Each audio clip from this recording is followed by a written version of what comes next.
Hey, I'm Malika Andrews. So far, 5 of the 30 NBA teams, they've held their media days. And this morning, it was the Philadelphia 76ers' turn. So Philly, it may be the team with the most question marks, at least I think, heading into this season. Last year at this time, they had the second best odds to win the East, right behind the Boston Celtics. But things, of course, came crashing down, unfortunately, quickly here. Joel Embiid, Tyrese Maxey, Paul George, Jared McCain, they combined to miss 188 games last season. Remember, both Embiid and McCain, they dealt with those knee injuries. Paul George, he had a wide variety of injuries, but the latest was an adductor issue. And then Tyrese Maxey, he missed most of March with that back injury. This morning, we heard from Joel Embiid for the first time since his April knee surgery. Take a listen. Feel pretty good. I think we made a lot of progress over the last couple months. We got a plan in place. Trying to check all the boxes. So everybody that knows me knows that I want to play. I've been pretty unlucky when it comes to that. Compared to, most NBA players. I think I'm past the stage of focusing on ceilings. I think, going forward, we're just gonna listen to the body. And, I'll be honest and say that, it's gonna be unpredictable at times, and that's okay. All right, Tim Bontemps covers the 76ers for ESPN, our senior insider Shams Charania, our analyst Monica McNutt. Let's break this all down. Shams, I'm going to start with you here because what I didn't hear in between what Joel Embiid said was when we're actually going to see him on the floor. What are the 76ers' expectations here? Malika, my understanding is even the Philadelphia 76ers don't know exactly when Joel Embiid is going to play, when he's not going to be playing. Remember last season, there were moments where there was built-up frustration that was occurring in the locker room around that coaching staff about Joel Embiid, his availability when he was playing. No one literally knew, and it created confusion around that organization. The reality is his knee issues have been debilitating, and he's essentially going to have to master learning how to play through issues, pain thresholds any given day, and a lot of it, like he said, the unknown of the reality that he will be feeling different ways after a day of workouts, and one day of workout might be different than another day, and that might lead him to potentially miss time. Yeah. And they just don't know quite yet.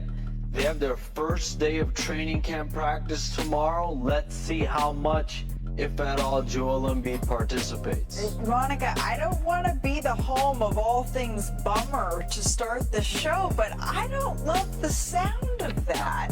No, and immediately my thought after that statement, Shams, is okay, regular season is one thing. The cadence of a postseason potentially is an entirely different beast, even if this team is to get to that point. I know that's a big leap, but yeah, you would take whatever you can get because we know how dominant Joel Embiid can be when he is healthy.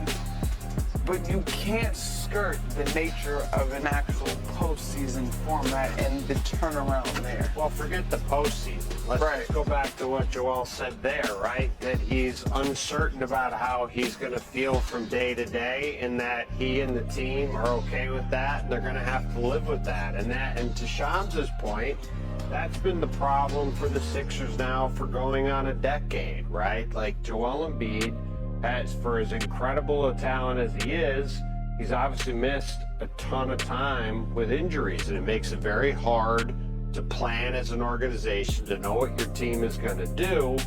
And that is what they're going to be clearly dealing with throughout this season. I mean, you can see it right here in this graph. Like, it's just crazy the amount of time one of the best players on the planet has had to miss with injury. It just makes it very difficult to plan, makes it very difficult to know day to day what the season's going to look like. And it's why last year he was barely on the court, and I think everyone involved is hoping for a different story this year. But, you know, we didn't hear today when he's going to be back on the court, and that's the biggest thing everyone wants to know. And I think as fans of Joel Embiid, after an off season, right, you sit around and think, okay, well, what was happening over the last couple of months? Because we haven't heard from Joel since he had that surgery in April.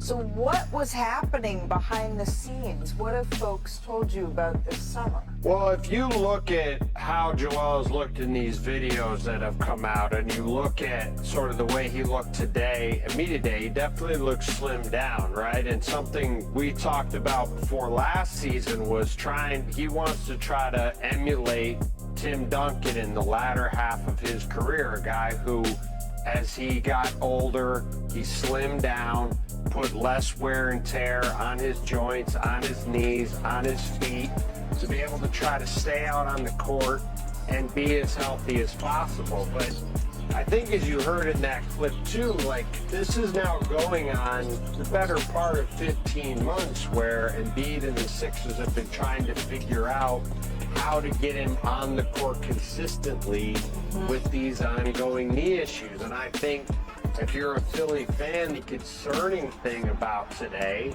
while it's good to hear Joel say he's doing some things on the court, there's obviously been the videos of him doing some stuff, it still doesn't seem like they've got that entirely sorted out. And I think, just as basketball fans, us all hoping to see him on the court, I think it's definitely concerning that we're sitting here at the start of another training camp with no clear roadmap to when Joel Embiid is going to play. Listen, I, for one, would take Joel Embiid for 40 games if that's what you can give me, right? But I do think, as we all have consumed ball, and we go into media days, and one of the topics that is effervescent, if you will, is the chemistry around the team. And it does mess with the cadence and the consistency and the spacing and the whole bit. So this is a thing to be figured out on a number of levels. I just remember the game in Miami where they had that players-only meeting. That whole day, Joel Embiid, no one around the entire team saw him, heard from him at all day. Then he shows up for warm-ups, plays in that game. The game didn't go well. Tim might have been there.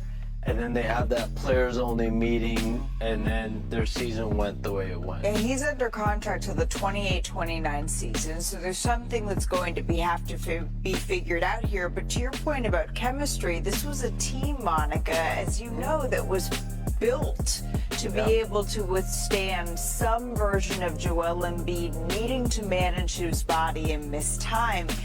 It's not just Joel